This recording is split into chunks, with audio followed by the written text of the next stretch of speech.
येथे उपकारासाठी आले प्रजा वैकुंठ ज्यांचं घर वैकुंठात आहे ते जगावर उपकार करण्याकरिता इथे आलेले आहेत म्हणून इथे येतात जीवांवर त्यांनी उपकार करतात धर्मावर उपकार करतात शास्त्रावर उपकार करतात वेदावर उपकार करतात त्यापेक्षा देवावर उपकार करतात देवावर उपकार करणारे हे संत आहेत कसं काय देवावर उपकार करतात अहो याला विचारतो कोण महत्वाची गोष्ट आहे त्याला विचार त्याला देव म्हणतो कोण याला देव म्हणण्याकरिता कारणीभूत कोण असतील तर हे संत आहेत मुझे निभावे तुझं देवपण मुझे निभावे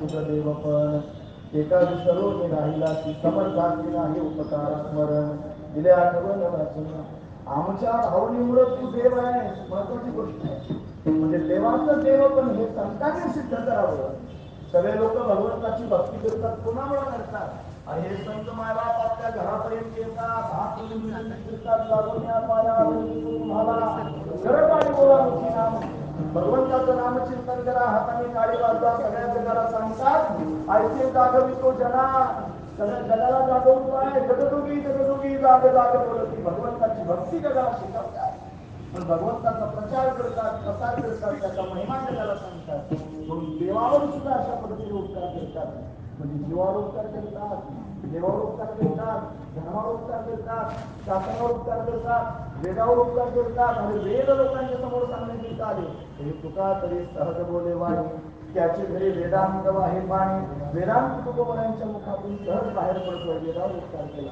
शास्त्र जगाला सांगितलं धर्म सांगितला धर्माचे पालन करणे पाखांड खंडन याची आम्हा करणे काम त्रिज वाढवावे नाव म्हणून धर्म जगाला सांगण्यात आले आणि इथे येऊन त्यांनी म्हणाल विशेष असणारा आनंद स्वतःही घेतला जगालाही दिला आणि देवालाही आनंद दिला महत्वाची गोष्ट आहे पण एकदा आले असं नाही हे युगानुयुग येत आहेत आणि भगवंताच्या संगतीत लीला करतात हे लीला सहचर आहेत हे काय भगवंताचे लीला सहचर आहे ते नित्य मुक्त आहेत सामान्य नाही विशेष असणारा भाव त्यांचा आहे आपण सर्वजण साधना करून मुक्त होऊ शकतो जे साधना करून मुक्त होतात त्यांना साधन मुक्त म्हणावं आणि जे त्यांनी सतत भगवंताच्या बरोबर येतात जातात त्यांना नित्य मुक्त म्हणावं हे जे महापुरुष आहेत हे नित्य मुक्त आहेत ते पुन्हा पुन्हा येतात आणि पुन्हा पुन्हा त्यांनी आपल्या स्थानावरती जातात सगळं काम आटोपलं रे आटोपलं की पुन्हा वैकुंठाला जातात आणि वैकुंठावरून जाऊन पुन्हा त्यांनी मला ज्यावेळेला निर्धारित वेळ येईल तेव्हा परत प्रगत होतात आणि भगवंताचं कार्य करण्याकरिता तयार होतात म्हणून त्यांनी अनेक युगांमध्ये असं झालं सत्ययुगामध्ये हे प्रगत झाले ते प्रल्हाद रूपाने प्रगट झाले आधी तो प्रल्हाद आधी प्रल्हाद झाले प्रल्हाद असताना त्यांनी भगवंताचं अखंड चिंतन केलं नारायण नारायण श्रीमन्नारायण नारायण नारायण श्रीमन्नारायण नारायण नारायण लक्ष्मी नारायण नारायण नारायण नारायण नारायण श्रीमन्नारायण नारायण नारायण नारायण नावाची पारायणच केली प्रल्हाद असताना हेच प्रल्हादजी पुढे जाऊन अंगद झाले हे अंगदाला अखंड रामरायाचं चिंतन केलं महाराज हे श्रीराम राम जय जय राम श्रीराम जय राम जय जय राम श्रीराम राम जय जय राम श्रीराम जय राम जय जय राम अखंड रामचिंतन केलं अंगदाला तो सांगत पुढे जाऊन उद्धवाच्या रूपाने प्रत्यक्ष प्रगट झाला आणि उद्धव त्यांनी अखंड भगवान श्रीकृष्ण परमात्म्याच्या चिंतनामध्ये तल्लीन झाला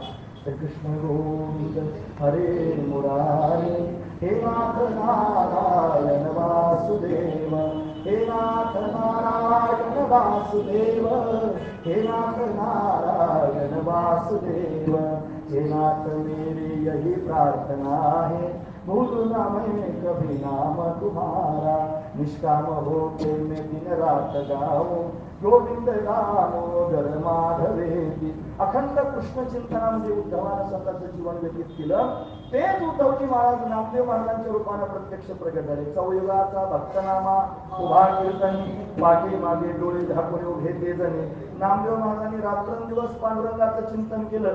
रंग रंग पांडुरंग श्री विठ्ठला, पांडुरंग श्री रंग श्री विठ्ठला, रुक्मिणी रमणा नारायणा, रुक्मिणी रमणा नारायणा, रंग रंग पांडुरंग श्री विठ्ठला, पांडुरंग श्री रंग श्री विठ्ठला. नामदेव महाराजांनी अखंड पांडुरंगाचं चिंतन केलं. शतकोटी अभंग रचना करण्याचा संकल्प नामदेव महाराजांनी केला. वाळवंटात दोन साधूंची चर्चा ऐकली. दोघांच्या चर्चेत विशेष भाग होता की दोन कवी आहेत, एक वाल्मिकी आहेत, एक व्यासदेवजी आहेत. दोघांमध्ये श्रेष्ठ कवी कोण? एकाने शतकोटी रामायणाची रचना केली, एकाने 18 पुराणांची रचना केली. असा संवाद सुरू होता. म्हणजे त्यांची काय याती होती. पोळ्याच्या कुळात जन्माला आले तरी रामायणाची रचना केली. नामदेव महाराजांनी विचार केला, एक सामान्य असणारा कोणी पोळ्याची कीर्ती वाढवली, ग्रहण केले रामायण रामायण. मग पोळ्याच्या जातीत जन्माला येऊन जर रामकथा जगाच्या समोर सांगत असेल तर मी भगवंताची गुणानुवाद का गाऊ शकत नाही. मग शतकोटी अभंग रचना करण्याचा संकल्पच करून टाकला आणि पांडुरंगाच्या समोर साकडं घातलं. देवा केला नियम चालवे माझा, नामा म्हणे केशवराजा, केला नियम चालवे माझा. मी नियम केलेला, आता तू माझा नियम चालव.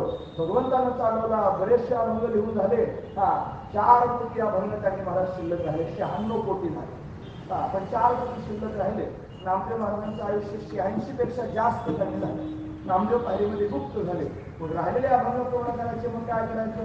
पुन्हा नामदेव महाराजांना त्यांनी अशा पद्धतीने यावं लागलं आणि जगद्गुरु तुकोबारायांच्या रूपाने ते प्रत्यक्ष जगद्गुरु तुका अवतार नामयाचा, अवतार नामयाचा,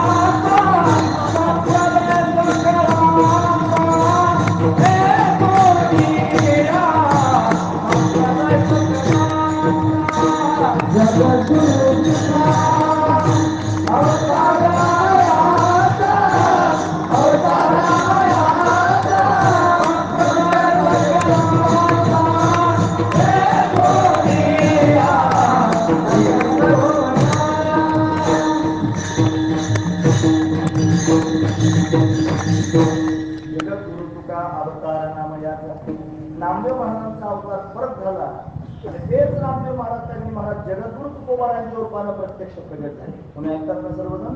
महत्वाचा मुद्दा सांगतोय. वैकुंठातून आले, प्रल्हाद झाले, आपलं कार्य पूर्ण केलं, परत वैकुंठाला गेले. पुन्हा देवाला अवतार घ्यायचं ठरवलं. मग राम रूपात देवाला हे पुन्हा त्यांनी अंगत झाले. भगवंताच्या सानिध्यात कार्य केलं, कार्य पूर्ण झालं, परत वैकुंठाला गेले. वैकुंठातून पुन्हा एकदा त्यांनी भगवान कृष्ण रूपानं प्रगट झाला. मग हे त्यांनी महाराज उद्धवाच्या रूपानं प्रगट झाले. कार्य पूर्ण झालं. भगवंतानं उपदेश केला, हे त्वं सर्व परित्यज्य स्नेहम स्वजन बंधुषु मया सत्तमन सम्यक समदुख विचरस्व बघा. पृथ्वीवर त्यांनी विचरण कर. उद्धवाला उपदेश केला. 7व्या अध्यायापासून 27व्या अध्यायापर्यंत उद्धव गीता भागवतात आहे. 11 स्कंदामध्ये एवढा उपदेश केला. उद्धवानं भगवंताच्या चरण पादुका मस्तकावर धारण केल्या आणि भगवंताच्या भक्तीचा प्रचार प्रसार करत त्यांनी हिमालयापर्यंत त्यांनी उद्धवजी महाराज पोहोचले. एवढं दिव्य असणारं जीवन जगून त्यांनी पुन्हा वैकुंठाला घेऊन गेले आणि वैकुंठाहून पुन्हा कलियुगात भगवान विष्णू उभा राहिला म्हणून त्याची भक्ती करण्याकरिता नामदेव महाराजांच्या रूपानं प्रगट झाले. जीवनभर पांडुरंगाचं भजन केलं. 5 वर्षाच्या वयातच देवाला बोलायला लावलं. 5 वर्षाच्या वयात देवाला खायला लावलं. दूध पिबो मोरे गोविंद लाला, दूध पिबो मोरे गोविंद लाला, गोविंद लाला गोपाल लाला, गोविंद लाला गोपाल लाला, दूध पिबो मोरे गोविंद लाला, दूध पिबो मोरे गोविंद. भगवंता तुझ्या समोर नैवेद्य घेऊन आलेलो आहे. दुधाचा गडवा भरून ठेवलेला आहे. नैवेद्याचा ताट ठेवलेला आहे. खाणारे देवा नैवेद्य. भगवान नैवेद्य खात नाही. व्याकुळ झाले आणि पूर्वभान द्यायला सुरुवात केली. काला बचरा कपी दागाने दूध दुहावत नामाचारी. तेव्हा अरे काळीच गाय आहे, कपिला गाय आहे, काळच वासरू आहे, माझ्या हाताने दूध गाडलेला आहे, बिना देवा दूध, तरी भगवान दूध पित नाही, मग काय करावं? अजून प्रलोभन दिलं, सोने का गढोबा तिथे भरियो, शिवो नारायण आगे धरियो. देवा सोन्याचा गढवा आहे, कपिला गायचं दूध आहे, तुझ्या समोर ठेवलंय, घे ना देवा, तरी भगवान दूध पित नाही, मग काय करावं? प्रभुवनची मूरत नाही जीवत, शिरपठारत नामारोहण. देवाची मूर्ती दूध पित नाही, लोक आपली म्हणायला सुरुवात केली, भगवंता हे दूध पी ना देवा असं म्हणायला सुरुवात केली, तरी भगवान प्रगट होत नाही, डोकं आपटून घ्यायला सुरुवात केली. परिणाम काय झाला? जगन्नियंता परमात्मा प्रत्यक्ष नामदेव महाराजांच्या समोर प्रगट झाला आणि नामदेव महाराजांच्या हातात दूध पिऊ लागला. ऐसा भगत मैं कभी नहीं पाया, नामदेव ने देव हसाया, दूध पिओ मोरे गोविंद लाला, दूध पिओ मोरे गोविंद लाला, गोविंद लाला गोपाल लाला, गोविंद लाला गोपाल लाला, दूध पिओ मोरे गोविंद लाला, दूध पिओ मोरे गोविंद लाला.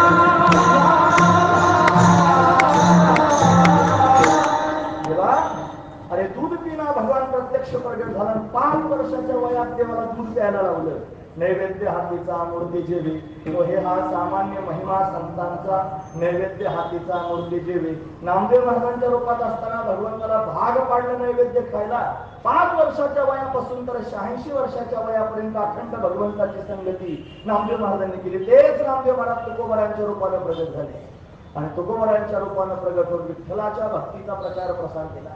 वेद जगाच्या समोर प्रत्यक्ष प्रगट केला, नियमावली जगाला त्यांनी वर्णन करून सांगितलं, वेदाचा अर्थ जगाच्या समोर प्रगट केला. वेदाचा तो अर्थ अमाशित खावा, येराने व्हावा भारमाता, म्हणून त्यांनी भगवंताचं चिंतन केलं. त्यापेक्षा भगवंताला तुकोबरायांचा छंद लागावा, यांनी अट्टहास करून भगवंताचं भजन करावं. विठ्ठल माझा माझा माझा माझा माझा, विठ्ठल माझा मी विठ्ठलाचा, विठ्ठल माझा मी विठ्ठलाचा, देव माझा मी देवाचा, देव माझा माझा माझा माझा माझा, देव माझा मी देवाचा. अखंड भगवंताची भक्ती केली. कृष्ण माझी माता, कृष्ण माझा पिता, बहीण बंधू चुलता, कृष्ण माझा गुरु, कृष्ण माझा दारू, उतरी पहिलं पारू भव नदीचा. अशी अनेक प्रमाणे मला तुमच्या समोर सांगता. विठ्ठल बाप माय चुलता, विठ्ठल भगिनी आणि भ्राता, विठ्ठला विन चाड नाही गोता, तुका म्हणे आता नाही दुसरं काहीच नाही, फक्त विठ्ठलाच आहे माझा, अशी भावना अंतकरणात धारण केली. भगवंताला प्रत्यक्ष प्रगट व्हायला भाग पाडलं आणि मग भगवंताच्या संगतीमध्ये विलक्षण असणारी लीला केली. भगवान त्यांना आपल्या लीलेमध्ये सहभागी करून घेतोय, स्वतःच्या हाताने भगवान त्यांना जेवण भरवतोय. विशेष गोष्ट आहे. तुकोबराने भगवंताला भरवावं, जीव घालावं, तसं भगवान सुद्धा तुकोबरांना जीव घालतोय. भगवंताच्या हातचा प्रसाद जगतून तुकोबरांना प्राप्त होत होता आणि अशा पद्धतीने सगळं कार्य पूर्ण केलं आणि सगळं कार्य पूर्ण केल्यानंतर त्यांनी महाराज भगवंताचा प्रसाद प्राप्त झाल्यानंतर वयाच्या 41व्या वर्षी जगद्गुरु तुकोबराय सदैव वैकुंठाला निघून गेले. आधी त्यांनी विनवण्या केल्या संत महापुरुषांच्या समोर, तुम्ही सनगादिक संत मनविता कृपावंत, एवढा करा उपकार, सांगा देवा नमस्कार. सगळी प्रमाणे त्यांनी प्रत्यक्ष पाहून घ्या. कृपाळू सज्जन तुम्ही संसजन, एवढे कृपादान तुमचे मज, आठवण तुम्ही द्यावी पांडुरंगा, किंवा माझी सांगा काकुळती. संतांनी भगवंताला निरोप दिला आणि भगवंतानं त्यांनी मला संतांच्या जवळ सांगितलं, मी तुकोबारांना घेण्याकरिता येणार आहे. निरोप संतांच्या हाताने प्राप्त झाला. आपुल्या माहेरा जाईन मी आता, निरोपया संता हाती आला, सुख दुःख माझे ऐकले कानी, कळवळा मनी करुणेचा. आणि मग त्यांनी महाराज फार आनंद वाटला. रात्रीचं कीर्तन त्यांनी सुरू झालं, काल रात्रीचं, आणि कीर्तनात अभंग होता. भोसवेन लाल ब्रह्मज्ञाने हाती, मुक्ता आत्मस्थिती सांडवी, ब्रह्मीभूत काया होतसे कीर्तनी, भाग्य तरी ऋणी देवायसा, सांडवीन तपो निधाभिमान, यज्ञ आणि दान लाजवीन. हे सगळेचे सगळे प्रमाण बघून घ्या. जगद्गुरु तुकोबरांना ही दिव्य असणारी अवस्था प्राप्त झाली. धन्य म्हणविले हे लोकी लोका, भाग्य आम्ही तुका घेतलेला त्या अभंगाचा शेवट आहे. एवढी दिव्य स्थिती तुकोबरांना प्राप्त झाली आणि मग त्यांनी महाराज विजेच्या दिवशी भगवान प्रत्यक्ष घेण्याकरिता आला. पहिला हरी पहिलं पिराला भगवान आलेले गरुडावर बसून, गरुडावर बसून माझा कैवारी आला. तो कैवारी गरुडावर बसून आला आणि जगद्गुरु तुकोबारांना घेण्याकरिता त्यांनी वाट पाहू लागला. वाढ वेळ झाला, पुन्हा पांडुरंग वैकुंठा श्रीरंग बोलावितो. भगवान त्यांनी बोलावतोय आणि मग भगवंताने कृपा केली. त्याचा परिणाम काय झाला? पुढे सहित झाला, पुढे सहित झाला.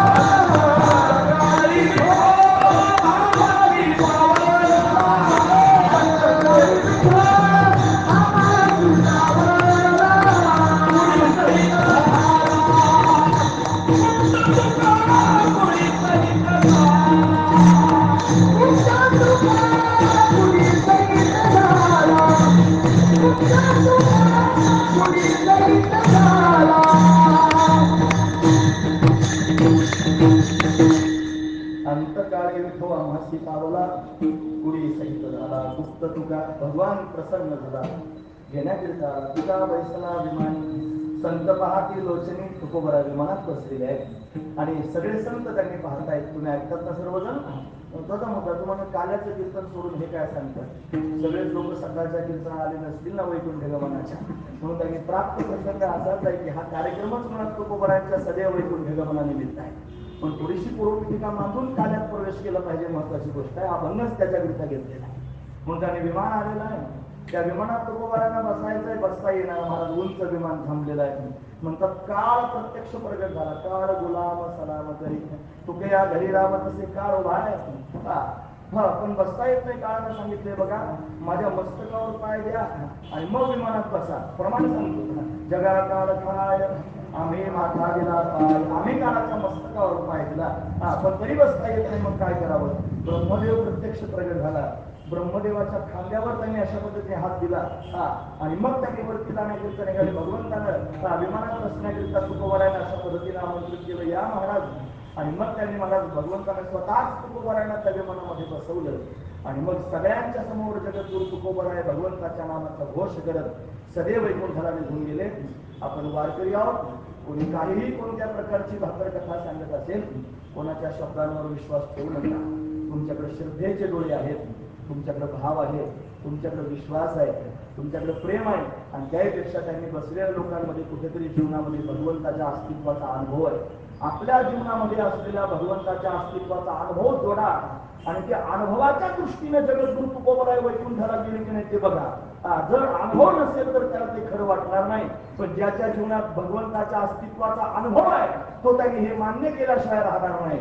जो निष्ठावान वारकरी आहे त्याला त्यांनी मला हे मान्य आहे की तुकोबाराय सदैव वैकुंठाला निघून गेले, तुकोबाराय वैकुंठाला निघून गेले. पण वैकुंठाला जरी तुकोबाराय गेले असले तरी सुद्धा तुकोबारायला त्यांनी वैकुंठात करमत नाही होणार.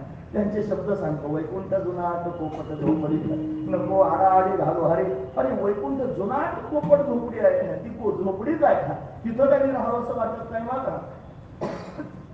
त्या वैकुंठात करमत नाही. का बरं? अहो तिथं सगळे सारखेच आहेत. सगळ्यांना 4-4 हात आहेत, सगळ्यांच्या हातात त्यांनी आयुध आहेत. आरती ओळायला गेलं की लाज वाटते. लाजले गे माया आता कवनावर वाळू, जिकडे पाहे तिकडे चतुर भुज गोपालो. सगळीकडे सारखेच दिसतात महाराज, सगळे सारखेच आहेत. वैकुंठामध्ये सगळेजण सारखेच आहेत.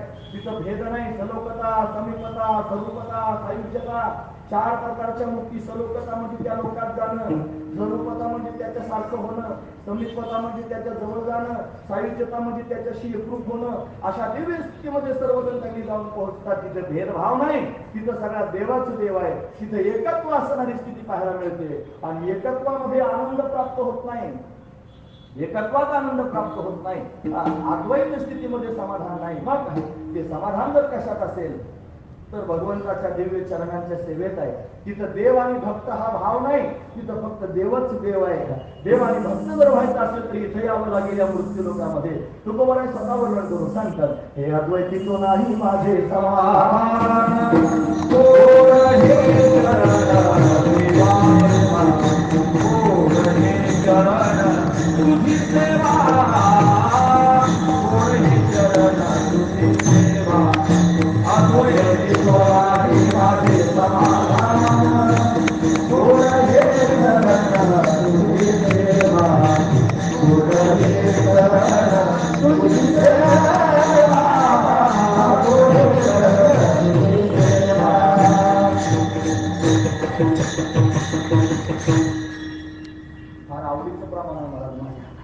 जर कीर्तनात जर दिलं नाही तर मला करमत नाही.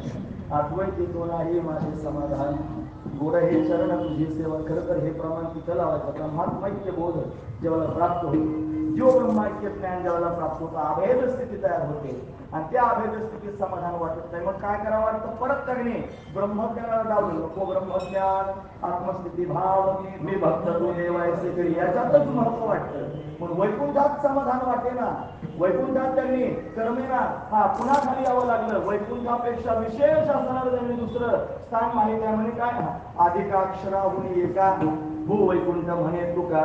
एका अक्षरानं त्याचं नाव आहे वैकुंठ, पण त्याच्यापेक्षा श्रेष्ठ एक ठिकाण मला माहिती आहे. ते जर काय असेल तर पंढरी. हे पंढरी वैकुंठच आहे. तुका म्हणे आम्हा अनाथा कारणे पंढरी निर्माण केली देवे. अनाथांकरता पंढरी भगवंतानं निर्माण केली आणि ती सामान्य नाही. त्याला जर वैकुंठ म्हणत असतील तर आमच्या पंढरीला भूवैकुंठ म्हणतात. अधिकाक्षराहून एका हे वैकुंठ आहे, त्याच्यात अधिक त्यांनी भू शब्द घालायचा, मग भूवैकुंठ असं नाव होतं. म्हणजे भूवैकुंठामध्ये त्यांनी प्रत्यक्ष भगवंताचा आनंद प्राप्त करून घेता येतो. वैकुंठाला ओवाळून टाकावं असं वाटतं मला पंढरपूरला गेल्यावर. जर तुम्ही पंढरपूरला कधी गेलात आणि पांडुरंगाच्या समोर जर जाण्याकरिता निघाला तर जीव उतारला होतो महाराज. चंद्रभागेचं स्नान करून पुंडलिकरायांचं दर्शन घेऊन असं वाटतं कधी एकदा धावत धावत पुढे जाईल.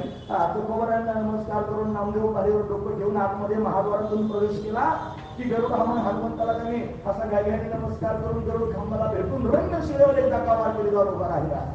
आणि त्यानं पांडुरंगाला डोळे भरून पाहिलं की हृदय भरून येतं माझ्या बाप. असं वाटतं पांडुरंगा तुला पाहण्याकरिताच माझा जन्म झाला आहे. तुला पाहून त्यांनी सगळा संसार ओवाळून टाकावा असं वाटतो, सगळा जीव तुझ्यावरून ओवाळून टाकावा असं वाटतं. देवा तुझ्या पायापासून वेगळं करू नको असं सारखं पांडुरंगाला म्हणावं असं वाटतं. तुम्हाला काय वाटत असेल मला माहित नाही. माझ्या पोटातले भाव मी तुमच्या समोर सांगतोय की त्या देवाला पाहिल्यानंतर असं वाटतं याला आज पाहत नाही, याला युगानुयुगापासून पाहतोय, याला जन्मानुजन्म मी त्यांनी पाहतोय आणि पुन्हा पुन्हा पाहतच राहावं असं वाटतंय. तो असाच आहे महाराज, इतका सुंदर आहे. त्याला पाहण्याकरिता परत जन्म घ्यावा असा वाटतो. अशी दिव्य स्थिती त्या पांडुरंगाची आहे. त्याला पाहून त्यांनी भक्त विभोर होता. प्रथम भेटी आलिंगन, मग चरण वंदावे, मग त्याच्या समोर गेलो की कडकडून भेटी घालावीशी वाटते. चरणावर मस्तक अशा पद्धतीने ठेवायचं आणि स्वतःचं जीवन सार्थकी लागल्याचा अनुभव प्राप्त करून घ्यायचा. हे भगवंताच्या दर्शनात प्राप्त होतं, हे वैकुंठात नाही. हा भगवान त्यांनी भक्तांच्या समोर प्रत्यक्ष प्रगट होतो, हा त्यांच्याबरोबर बोलतो, त्याच्या हातचा प्रसाद भक्तांना देतो, स्वतः खातो आणि खाऊ घालतो. याला त्यांनी महाराज त्याच्या हातचा प्रसाद, त्याला काला आपण सर्वजण त्यांनी म्हणतो.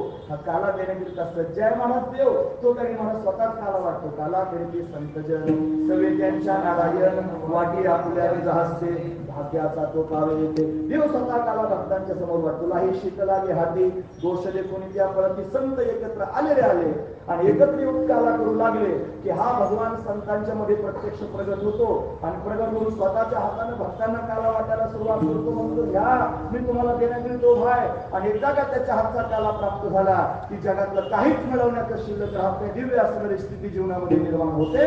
मग एखाद्याला ढकलून गेलं तरी पण जावं असं वाटत नाही. तुका म्हणे आता आम्ही नवतो वडीला ढकलून गेलं तरी जाणार नाही. मग काय करणार? आम्ही परत येऊ. कशाकरिता येऊ? काला खाण्याकरिता येऊ. कुठून येणार? आम्ही सगळं काम वैकुंठातून आलो, दिव्य कार्य जीवनभर केलं आणि सगळं कार्य करून आम्ही जरी वैकुंठाला गेलो तरी सुद्धा आम्ही परत त्यांनी जन्म घेऊन येऊ. आणि काय करू महाराज वर्णन करू सांगतात. उपजोनिया पुढती येऊ, उपजोनिया पुढती येऊ, उपजोनिया पुढती येऊ, उपजोनिया पुढती येऊ, उपजोनिया पुढती येऊ, उपजोनिया पुढती येऊ,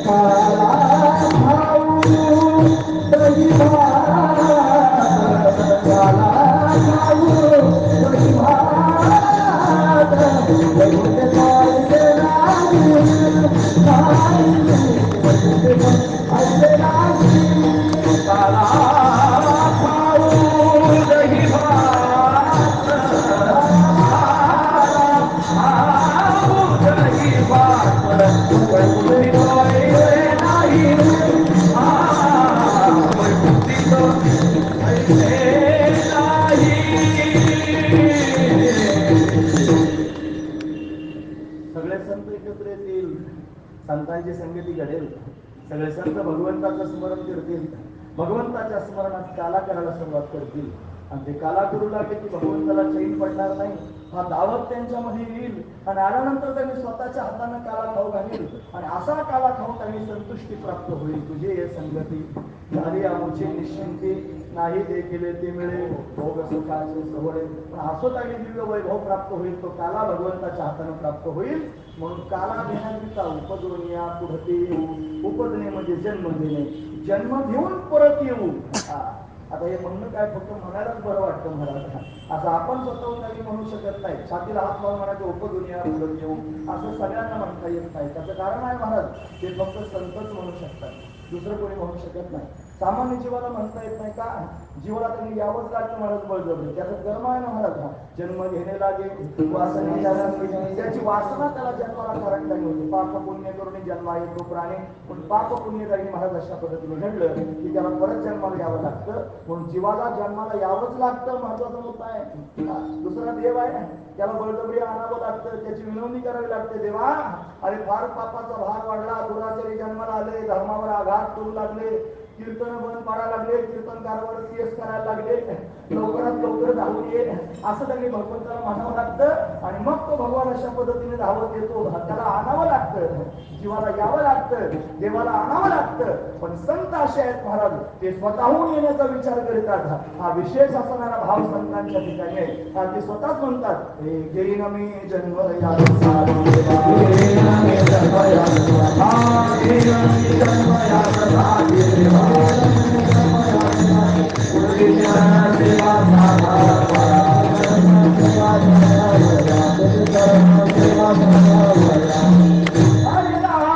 कीर्तन संतांचे पूजन,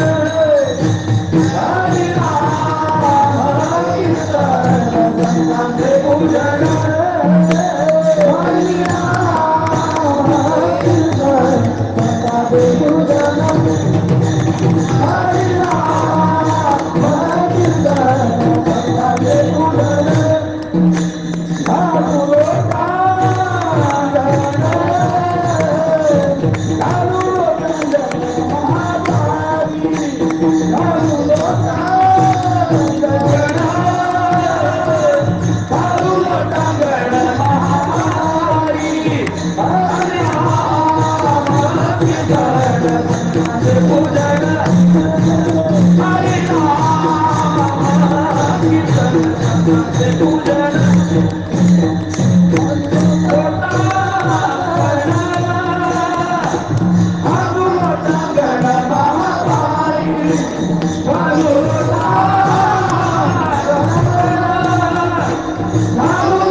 तुझी चरण सेवा साधावया देवा, तुझ्या चरणांची सेवा प्राप्त करून घेण्याकरिता परत जन्म घेईन आणि जन्म घेऊन येईन.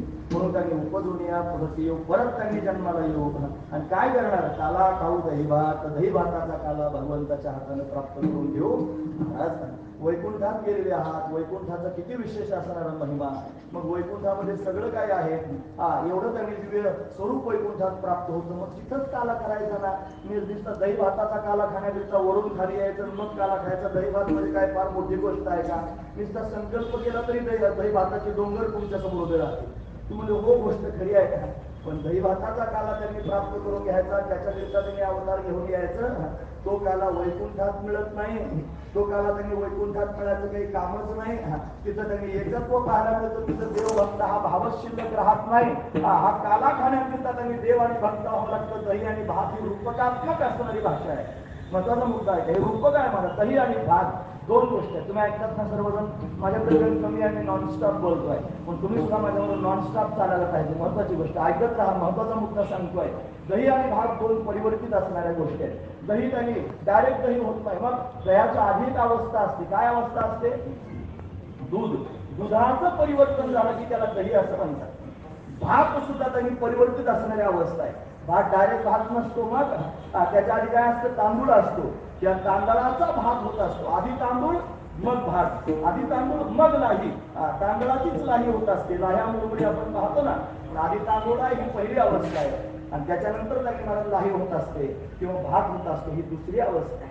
आणि त्यांनी महाराज आधी दूध ही अवस्था आहे, मग दही ही अवस्था झाली. याचा अर्थ काय लावायचा? दही भातच का म्हटले त्याचं कारण सांगतो, पुढे जातो. लक्ष पुढे काय का दुधानं दही होणं म्हणजे निर्गुण निराकार असणाऱ्या परमात्म्याने सगुण साकार होणं. तो परमात्मा सामान्य रूपानं सगळ्या ठिकाणी गच्च भरलेला आहे, त्याच्या वाचून दुसरं काही शिल्लक नाही. तो सर्वाधिष्ठान स्वरूप आहे, जगताचा अधिष्ठान आहे. सर्वं खलुइदं ब्रह्म नेहनास्ति किंचन ईश्वरो जीवकलया प्रविष्टो भगवानीति एकमेव अद्वितीयं ब्रह्म. सगळीकडे ब्रह्मच ब्रह्म आहे. तो परमात्मा एकच आहे, सामान्य रूपानं नटलेला आहे. पण त्या परमात्म्याला तो स्वतः सच्चिदानंद रूप असून स्वतःचा आनंद घेता येत नाही का? सामान्य रूपानं आहे. म्हणून मग काय करावं लागेल? या भगवंतानं सामान्यत्व सोडून त्यांनी विशेष रूप धारण करावं लागेल.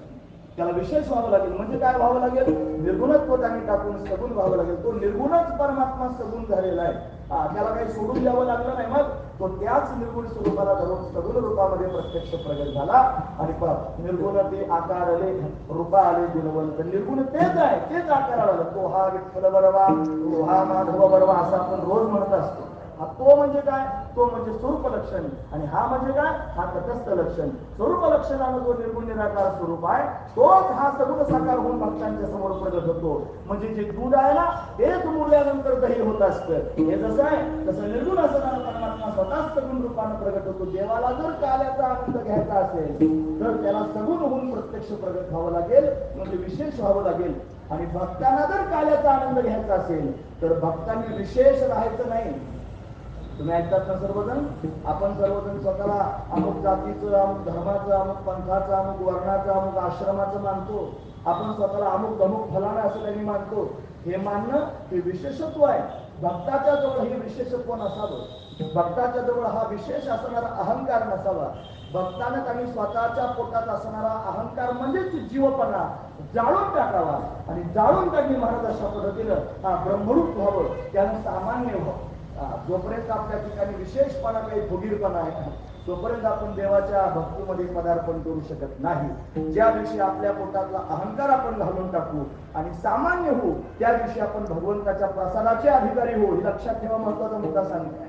म्हणून त्यांनी प्रसाद जर प्राप्त करून घ्यायचा असेल तर सामान्य झालं पाहिजे. पण बीज भाजून केली नाही, आम्हा जन्म मरण नाही, म्हणजे जीवनमुक्त अवस्था प्राप्त करून घ्यावी लागेल. आणि अशी अवस्था प्राप्त करणं म्हणजे त्यांनी तांदळाचा भात होणं, तो शिजून काढणं, किंवा त्यांनी तांदळाची लाही होणं, म्हणजे त्याला त्यांनी जाळणं महत्वाची गोष्ट आहे. म्हणून जीवपणा घालवावा आणि सामान्य रूपानं सर्व ठिकाणी व्यापक व्हावं, ही भक्ताची अवस्था व्हावी. आणि सामान्य रूपानं सर्व ठिकाणी व्यापक असणाऱ्या भगवंताला सगुण साकार व्हावं, म्हणजे विशेष रूपानं प्रगट व्हावं, ही देवाची अवस्था व्हावी. म्हणजे त्यांनी दही आणि भात दोन्ही समोर असावेत. आणि त्या दही भाताचं एकत्रीकरण व्हावं, त्याचं नाव आहे काला. असा दिव्य असणारा काला वैकुंठात पाहायला मिळत नाही.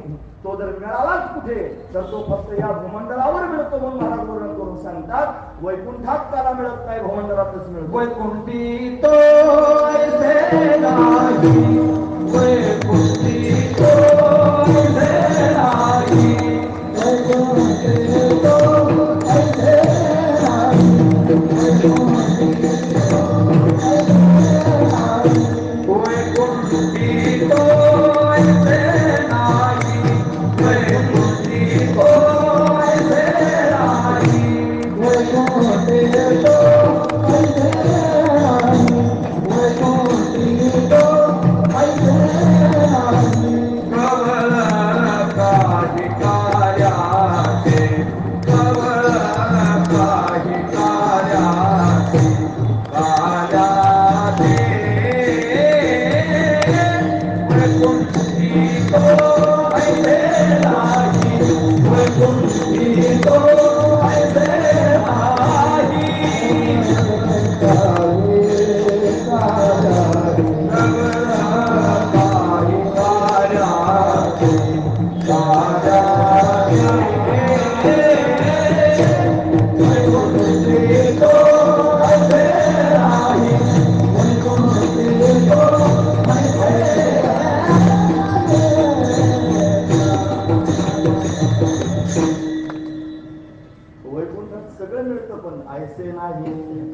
सगळं आहे वैकुंठात, पण ऐसे नाही. काय नाही? कवळ काही काल्याचे, कवळ मध्ये थोडासा घास. काल्याचा प्रसाद त्यांनी वैकुंठात प्राप्त होत नाही, पण इथेच प्राप्त होतो भूमंडलावरती. म्हणून उपजूनिया पुढती येऊ काला खाऊ दही भात, वैकुंठ तो ऐसे नाही. कवळ काही काल्याचे, काल्याचा प्रसाद वैकुंठात मिळत नाही. पण जरी आम्ही सदैव वैकुंठाला गेलो असतो सकाळी, तरी पुन्हा त्यांनी काला खाण्याकरिता येणार आहोत. हा महत्वाचा विचार तो कुमारांना सांगायचा. म्हणून तर हा अभंग चिंतनाकरिता निवडलाय. महत्वाची गोष्ट सांगतो, ते गेले आहेत वैकुंठाला, सदैव वैकुंठाला गेलेले आहेत, पण थांबणार नाहीत. मनात विचार येवाना त्यांनी तुकोबार आहे, पुन्हा त्यांचं कार्य करण्याकरिता सज्ज आहेत. महत्वाची गोष्ट आहे. पण ते अनेक रूपाने प्रगट होऊन त्यांनी कार्य करू शकतात.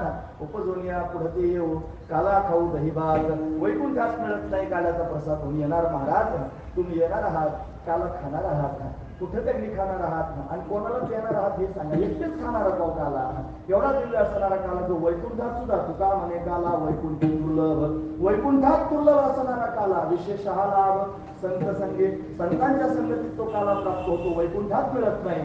मग त्यांनी तुम्ही एकटेच खाणार का काला सांगा म्हणजे अजिबात नाही. मग काला आम्ही त्यांनी वाटून खाणार आहोत, एकमेकाला आम्ही काला देणार आहोत, काला देण्याकरिताच प्रगट होणार आहोत. महत्वाची गोष्ट आहे. कसा देणार म्हणजे एकमेकाच्या मुखात त्यांनी काला घालणार आहोत. महाराज वर्णन करून सांगतात.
सुखे घालू हुंबरी, एकमेकाच्या मुखात प्रसाद देऊ आणि सुखे घालू हुंबरी. हुंबरी म्हणजे भेळ. महत्वाचा मुद्दा सांगतात. त्याच्यात बोलण्यासारखं फार आहे ना, पण वेळेची मर्यादा पाहून बोललं पाहिजे. परात लवकर आली म्हणून त्यांनी वेळेची मर्यादा पाहूनच मला बोललं पाहिजे. तुम्हाला भगवंताचं चरित्र सुद्धा ऐकायचंय ना, म्हणून त्यांनी अगदी सगळ्या गोष्टी थोड्या थोड्या तुमच्या समोर मांडतोय. लक्षपूर्वक आहे. सुखे घालू हुंबरी. हुंबरी हा खेळ आहे ना, एकमेकाच्या मुखात आम्ही देणार आहोत, पण देणार कोणाला हे सांगा. महत्वाचा मुद्दा सांग. देणार आहोत इथपर्यंत ठीक आहे, एकमेकाच्या मुखात काला घालणार आहोत इथपर्यंत ठीक आहे, पण काला मिळतो कोणाला असं जर कोणी म्हणत असेल तर वैष्णवनिका संभ्रम. निका वैष्णवाला काला भेटतो, दुसऱ्याला काला भेटत नाही. निका वैष्णव म्हणजे काय? निका म्हणजे ओरिजिनल, म्हणजे चायनीज नाही, ओरिजिनल. महत्वाचा मुद्दा आहे. निका वैष्णव. वैष्णव शब्दाचा अर्थ काय होतो? वैष्णव शब्दाचा अर्थ होतो अवधी देवावरी माया. वैष्णव तो दया अवधी देवावरी माया. ज्याची सगळी माया म्हणजे प्रेम भगवंतावर आहे त्याला वैष्णव असं म्हणावं. आणि त्याच्यातही पुन्हा तो निका म्हणजे ओरिजिनल असावा. ओरिजिनल त्याने भगवंतावर प्रेम करणारा जो महात्मा आहे, जो भक्त आहे, तोच काल्याचा अधिकारी. बाकीच्या लोकांना काला नाही. नाना अवतारी अवताराला देव पर्या अवतारीचा नकळे महिमा निरूपणावरून करू सांगतात. ब्रह्मादिकांना कळे खोड, ब्रह्मादिकांना सुद्धा त्यांनी हा कळाला नाही. देवदेवतांना सुद्धा भगवंताचं स्वरूप कळलं नाही. ब्रह्मदेव काला खाण्याकरिता आला होता, पण ब्रह्मदेवाला काला दिला नाही. इंद्र काला खाण्याकरिता आला, पण इंद्राला काला दिला नाही. का बरं? ते काल्याचे अधिकारी नाहीत. का अधिकारी नाहीत? ते वैष्णव नाहीत म्हणून. कपाळाला गंध लावत असतील कदाचित, पण डुप्लिकेट आहे, महत्वाची गोष्ट आहे. म्हणून त्यांनी महाराज इंद्र त्यांनी आला, जरी तो संपन्न असला तरी पण ओरिजिनल भक्त नाही. ब्रह्मदेव बघा, 4 कोंड आहेत ब्रह्मदेवाला. पूजन करणारा ब्रह्मदेव आहे, एवढं सामर्थ्य त्याच्या अंगात आहे, तरी भगवंतानं काला दिला नाही. त्याला हात वर केला होता, कोण खाली घातलं होतं, भगवंताकडे काला मागत होता, भगवंतानं काला तिला दिला नाही. मग तुम्ही म्हणतात एकमेका देवमुखी एकमेकाला खाऊ घालणार, मग हे सगळे आले मागे गेले, त्यांना काला दिला नाही. वरतून देवानं सूचना सांगून टाकल्या, बोर्डच लिहिला होता काल्याच्या ठिकाणी.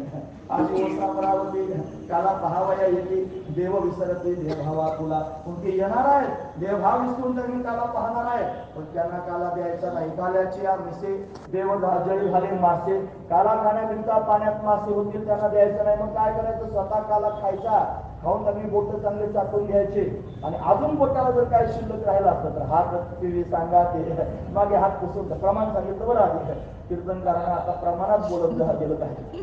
जर त्यांनी प्रमाण नाही सांगितलं तर अंगावर बाले येण्याची दाट शक्यता असते. लोक आता केस करायला लागले कीर्तनकारांना. असं आहे ना महाराज, परत परत तुम्हाला जागा करतोय का? जागा करायचं माझं काम आहे.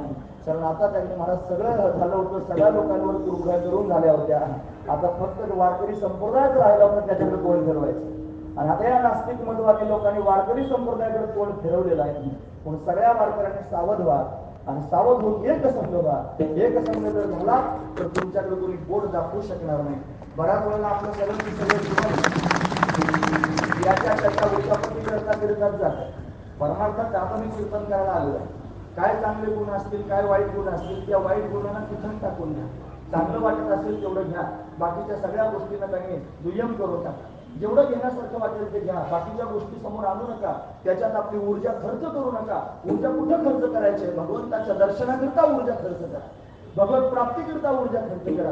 एकसंध होऊन त्यांनी महाराज यांनी धर्मी नास्तिकवादी लोकांना त्यांनी जे धर्मावर आक्रमण करणारे आहेत त्यांना विरोध करण्याकरिता तुमची ऊर्जा खर्च करा. एरवी त्यांनी महाराज आपल्यात भांडण करून ऊर्जा खर्च करू नका. मायबा, आपण सगळे वारकरीच आहोत आणि आपण सगळे आपलेच आहोत. महत्वाची गोष्ट आहे, सगळं जग आपण आपलं समजतो. लोक जरी आपल्याला आपलं समजत नसले तरी आपला विश्वात्मक भाव आहे.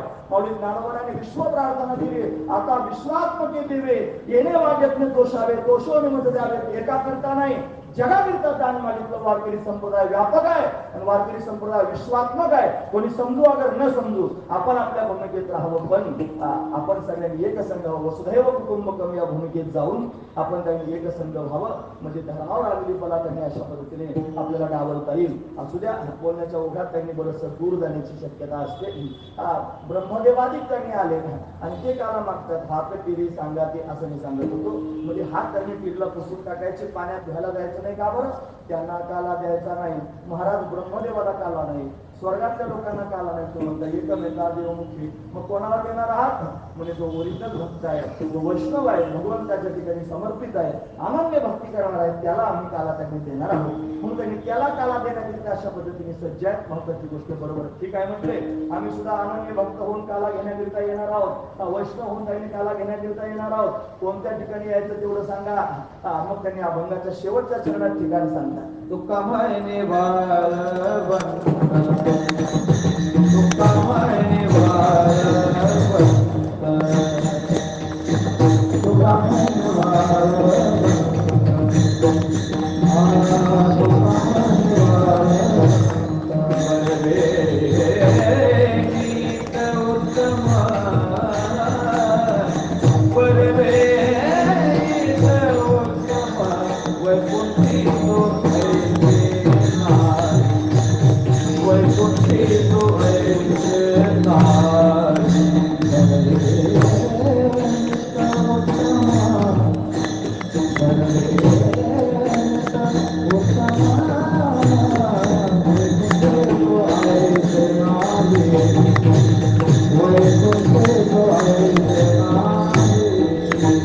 प्रबल काही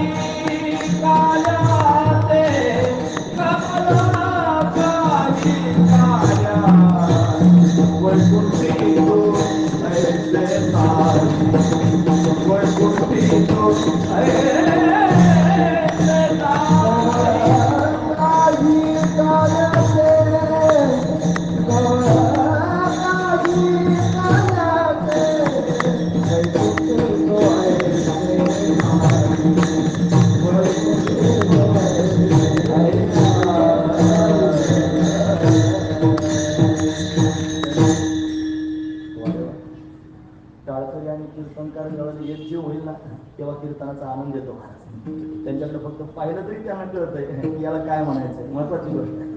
मग असे काळकरी असले पाहिजेत ना की जे त्यांनी कीर्तन करायला समजून प्रमाणात देतील, महत्वाची गोष्ट आहे. धन्यवाद, फार सुंदर ताई. आणि पुन्हा विशेष गोष्ट, हे सगळे तरुण मला दिसत आहेत ना, परमार्थात तरुणांची आता वानवा व्हायला लागली म्हणून तरुणांनी परमार्थ केला पाहिजे. म्हातारी तर बरंच परमार्थ करतात, त्यांना करण्याशिवाय गत्यंतरच नाही. महत्वाची गोष्ट जातील कुठं मग, महत्वाची गोष्ट आहे. म्हणून त्यांनी तरुण वयात परमार्थ करणं मोठी गोष्ट आहे.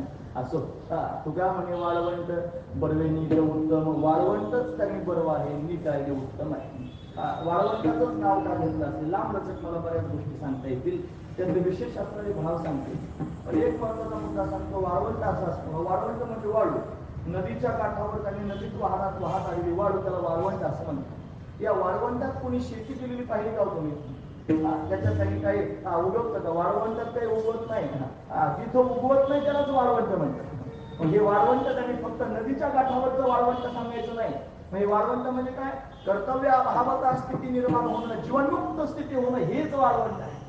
अशी जीवनमुक्त स्थिती संतांच्या संगतीत प्राप्त करून घ्यावी, कर्तव्य अभावाचा स्थिती प्राप्त करून घ्यावी. तुका म्हणे आम्ही झालो अग्निरूप, लागून जी पाप पुण्यांगा, पाप पुण्याच्या पलीकडे स्थिती निघून जाणं याचं नाव आहे वाळवंट. अशा वाळवंट नावाच्या स्थितीमध्ये जो पदार्पण करून गेला तोच काला खाऊ शकतो. मग काला खाण्याकरिता यायचं कुठे? भगवान काला देईल, पण देईल कोणाला?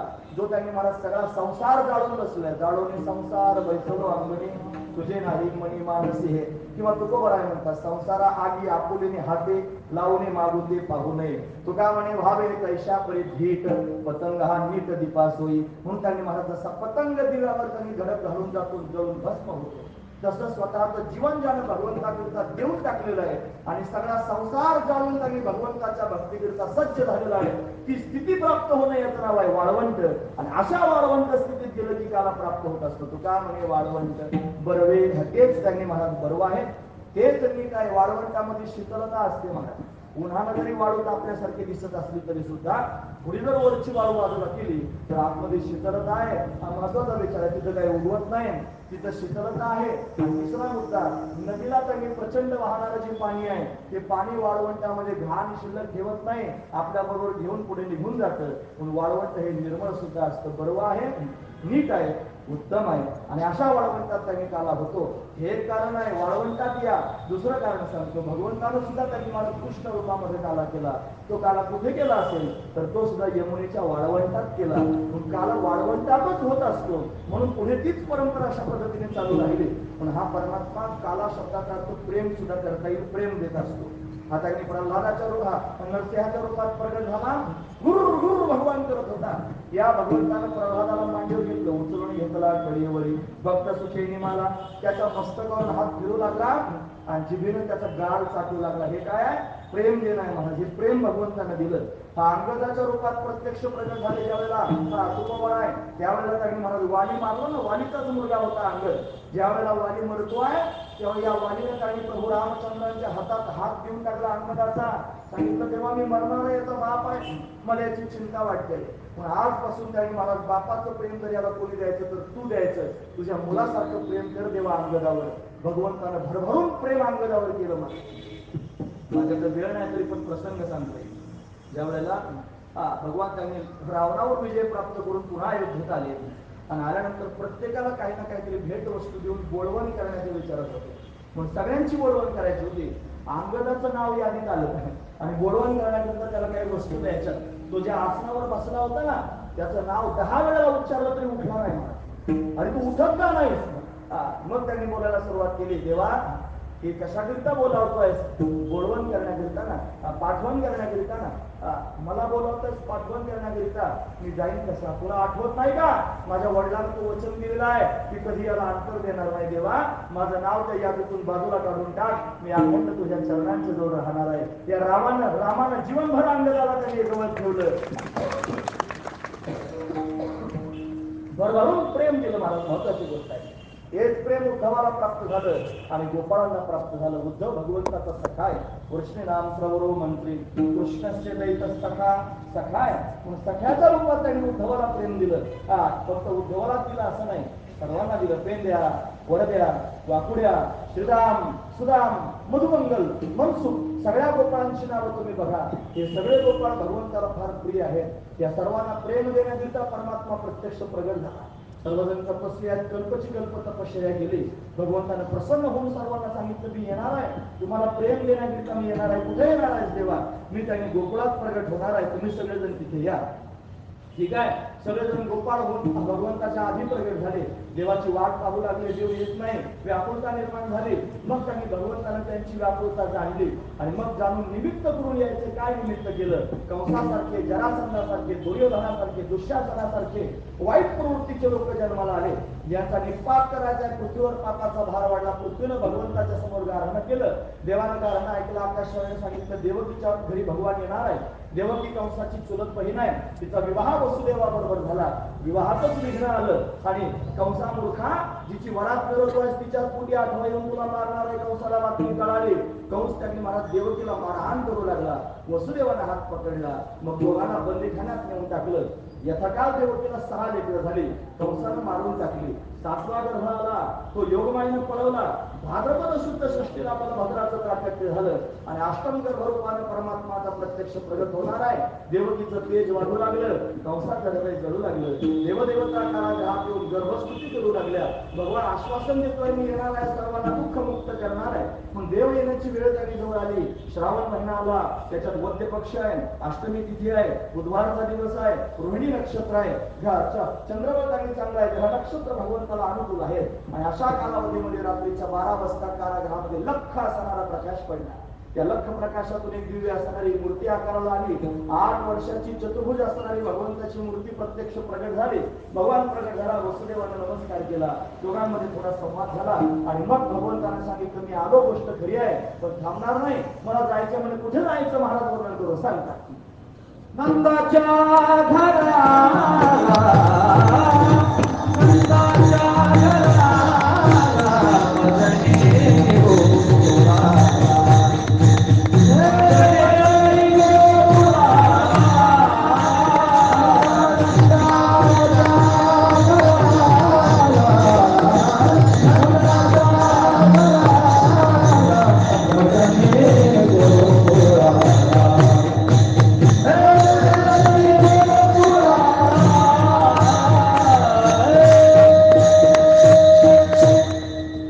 नंदाच्या घराला मदनी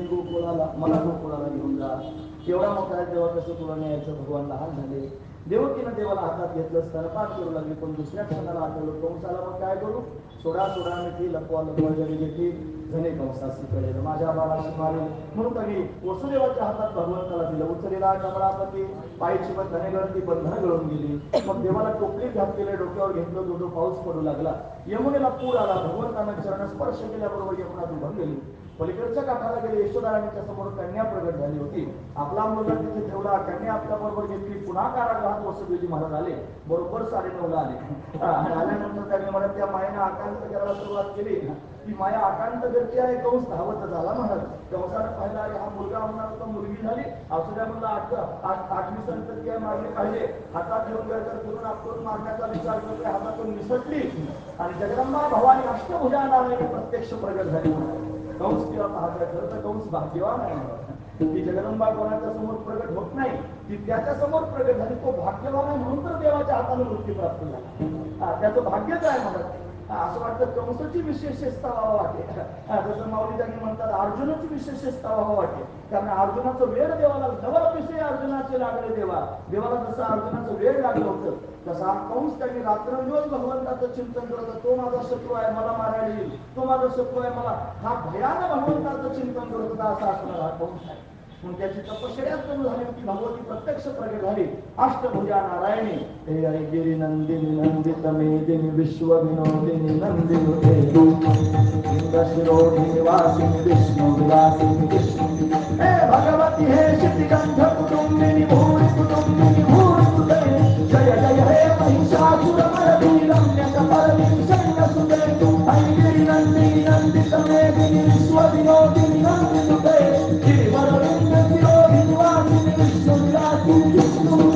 भगवती है शितिगंध भूरि कुटुंबिनी भूरि सुते जय जय हे महिषासुरमर्दिनी रम्यकपर्दिनी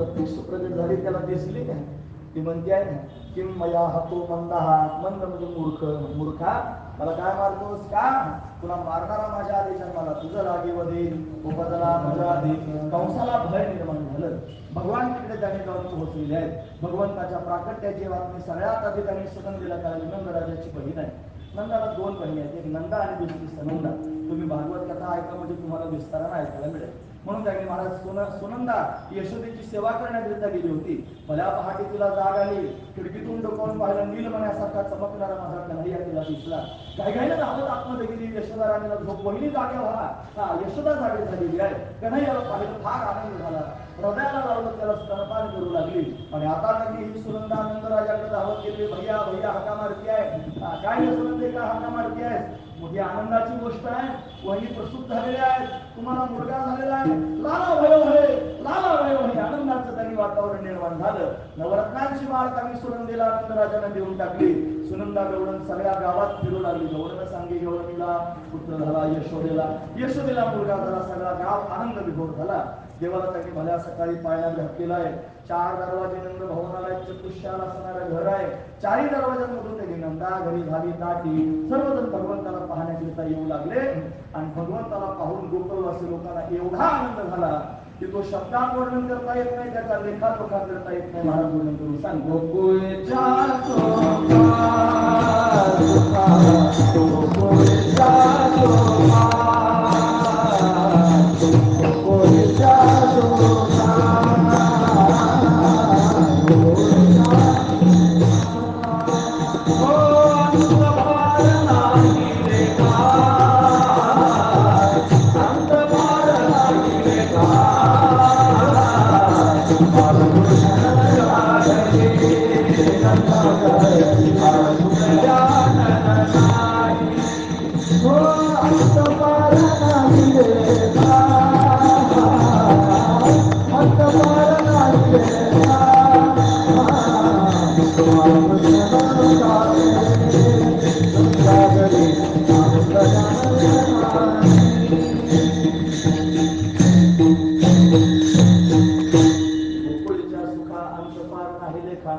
बाळकृष्ण नंदा घरी आनंद जाणारी गुडिया तोरणे फिरती कथा गाती गाणे गुड्या उभारल्या तोरण लावली कथा करू लागली गाणी गाऊ लागली हे आनंदाचं त्यांनी वैभव आहे महाराज हे आनंद व्यक्त करण्याचं साधन आहे गुड्या उभारणं जेव्हा जास्त आनंद होतो तेव्हा मनुष्य गुढी उभारतो गुढी त्यांनी हा शब्द 2 ठिकाणी वापरला तुम्ही ऐकतात ना सर्वजण महत्वाचा विचार आहे का ह्या ज्या पताका दिसतात ना पताका या पताकांना सुद्धा गुढीच म्हणतात गुढ्या उभारीची पताकांच्या पण पताकांना पण गुढी म्हणतात आणि अजून एका गोष्टीला गुढी म्हणतात जी आपण चैत्र पाडव्याला उभी करतो त्याला त्यांनी महाराज उंतर वर तोड केलेला बांबू असतो त्याच्यावर पालथा घातलेला कलश असतो त्याला त्यांनी साडी बांधली जाते गुढी हा स्त्रीलिंगी शब्द आहे का पुल्लिंगी आहे स्त्रीलिंगी शब्द आहे मग स्त्रीलिंगी म्हटल्यानंतर तिला काय दिलं पाहिजे धोतर जर नेसवलं तर चालेल का चांगला नाही तिला साडीच नेसवली पाहिजे म्हणून साडी त्यांनी बांधतात महत्वाची गोष्ट आहे मग गुढी उभारली पाहिजे ही गुढी आजची नाही ही गुढी त्यांनी महाराज अनादी काळापासून आहे 5 वर्षापूर्वीची कथा सांगतोय गुढी आठवणे कीर्ती कथा गाती गाणी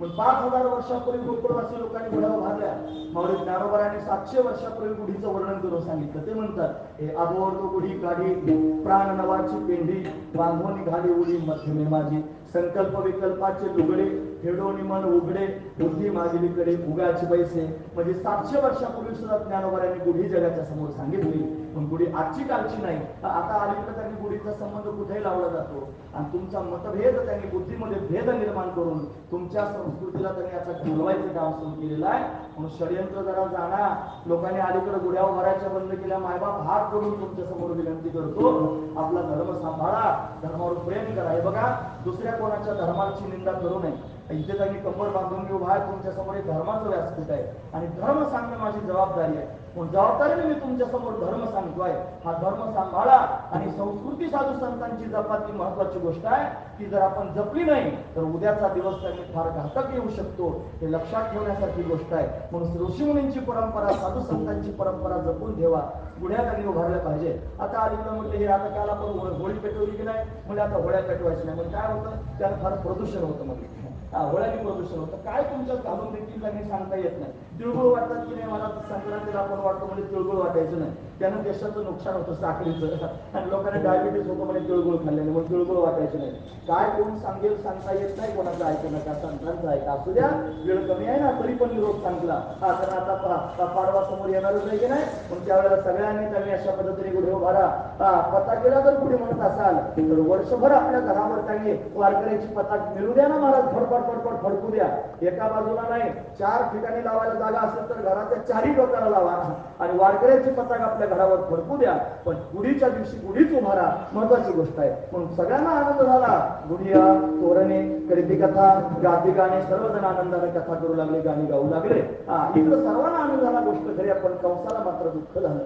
मग कृष्ण गोकुळी जन्मला, दुष्टा तळगा सुतला. कंसानं काय केलं? भगवंताला मारण्याकरिता षडयंत्र केलं. अनेक असुरांना बोलावलं, सगळ्यांना सांगू लागला माझा शत्रू जन्माला आला, मारण्याकरिता कोणीतरी जा, तो जो जाईल त्याला त्यांनी अर्ध राज्य मी बक्षीस म्हणून त्यांनी देईल, असं बऱ्याच लोकांना त्यानं सांगितलं. पुतनाबाईंनी भगवंताला मारण्याचा वेळ उचलला. पुतना अतिशय सुंदर असं रूप घेऊन भगवंताला मारण्याकरिता गेले, पण भगवंतानं पुतनेचा उद्धार करून टाकला. सुशिले पुतना येणे मोहिले लेकरू ज्ञानोबाया वर्णन करून सांगतात. पुतनेचा उद्धार भगवंताने केला. अहो भक्ष्यम स्तनकालकूटम जिघंतया मायरप्य साध्वी लेभे गतीं धातुचितां ततोन्य तेव्हा दयालु शरणं व्रजेन. तू सनकादिकाची माने सायुज्य संस्कृती धरा पुतने जी विषाची स्तनपाने मारू आली. तुझे अवधारे जाण स्वतंत्र देतात मनसी पात्र पात्र कैवल्य आहे वरिष्ठ वैरी आहे दिधले. मग वैर्याला सुद्धा कैवल्य देतो आहे. मग पुतनेचा उद्धार केला. कंसाला बातमी कळाली. कंसानं महाबळ नावाचा त्यांनी असुर पाठवला. तो ब्राह्मणाच्या रूपात आला. भगवंतानं त्यांनी मला त्याला जीवेच मारलं नाही, त्याला सोडून दिलं. का बरं? माझा भगवान गो ब्राह्मण प्रतिपालक आहे. लक्ष करून काय का ब्राह्मणांवर प्रेम करतोय, गोमातेवर प्रेम करतोय. पण कधीच चुकून सुद्धा ब्राह्मणांची निंदा करू नका. देवाला आवडत नाही, मला ते वृष्ट होईल. एरवी फार भक्ती करायला त्याच्या ब्राह्मणाला जर त्यांनी दुखवाल तर भगवान त्यांनी तुमच्या वृष्ट होईल. म्हणून काही महाराज ब्राह्मणांची निंदा करू नये. गो ब्राह्मण प्रतिपालक आहे. भगवान श्रीकृष्ण परमात्म्यानंतर एकच भाग्यवान असा राजा होऊन गेला, त्याचं नाव आहे छत्रपती शिवराय. की त्याच्या नावासमोर गो ब्राह्मण प्रतिपालक ही पदवी त्यांनी लावली जात होती. विशेष गोष्ट आहे. मला वाटतं तिथीनुसार शिवजयंती त्यांनी असेल ना, कधीतरी आज सुद्धा असू शकते, कधीतरी आहे तिथीनुसार त्यांनी तारखेनुसार अशा पद्धती उद्या आहे. म्हणून त्यांनी छत्रपती शिवराय गो ब्राह्मण प्रतिपालक आहे. ब्राह्मणांचा आदर छत्रपतींनी केला. भगवान श्रीकृष्ण परमात्मा ब्राह्मणांचा आदर करतो आहे. जीवेच मारला आणि सोडून दिला. तो धावतच गेला. कंसा जाऊ नकोस, तुझ्या शत्रूला मारायला गेलो. तो ब्राह्मण होऊन गेलो म्हणून जिवंत परत आलो. पण कंसानं ऐकलं नाही महाराज. कंसाने सगळे असुर पाठवले आणि भगवंताने सगळे मुक्तिपंथाला पाठवले. महाराज वर्णन करून सांगतात. एका बग रिठा मारिले बाळ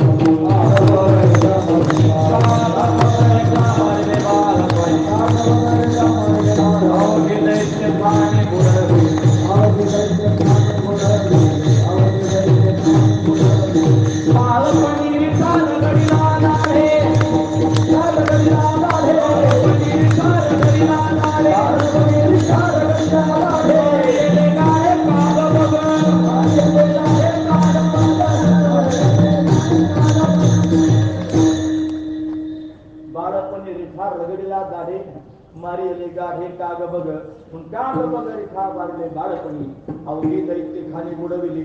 साऱ्या दैत्यांचा निपात भगवंताने केला. एवढंच करण्याकरिता आला होता असं नाही.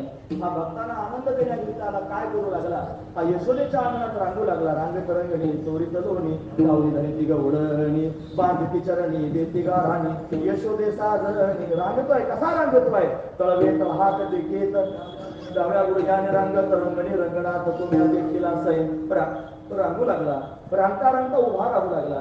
उभं राहता राहता पाऊल टाकू लागला. उभं राहायला लागलं ना बाळ की आईला सामान्य पुढे जर आपल्या घरात उभं राहिलं तर आईला किती आनंद होतो महाराज. कौतुकाने सगळ्या जगाला सांगते बाळ उभं राहिलं, कुणी नाही पाहिलं, बाळ उभं राहिलं, माझं बाळ उभं राहिलं, माझं बाळ उभं राहिलं. किती आनंद होतो महाराज तिला. अरे सामान्य आई जर बाळ उभं राहिल्यानंतर एवढा आनंद व्यक्त करते तर जगाचा मालक यशोदेच्या समोर उभा राहिल्यावर तिला किती आनंद झाला असेल महाराज. का नाही उभा राहू लागला. उभं राहता राहता पाऊल टाकू लागला.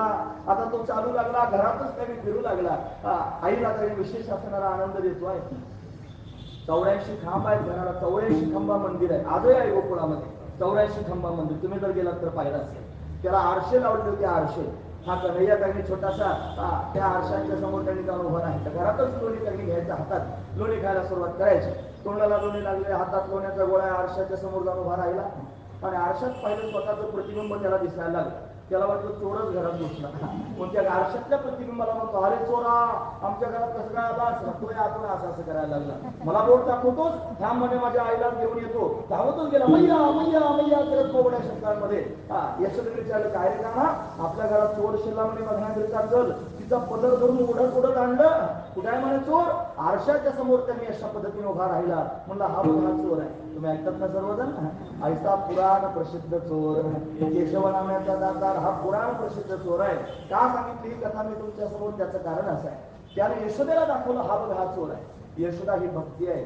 आणि महत्वाचा विचार आहे का, की भक्तीलाच देव दिसू शकतो, दुसऱ्या कोणाला दिसत नाही. ज्याच्या जीवनामध्ये भक्ती येईल, भगवान स्वतःच त्याला त्यांनी मला स्वतःचं रूप दाखवेल. यशोदेला म्हणतोय हा बघ हा चोर आहे. म्हणून त्यांनी आपण आपल्या जीवनात जर भक्तीचा स्वीकार केला तर भगवान स्वतः आपल्या समोर प्रगट होईल आणि म्हणेल, बघ ज्याचं रात्रंदिवस चिंतन करतो तो हाच आहे, त्याला डोळे भरून बघून घे. म्हणून त्यांनी भगवान ही लीला करतो. यशोदेला आनंद होऊ लागला.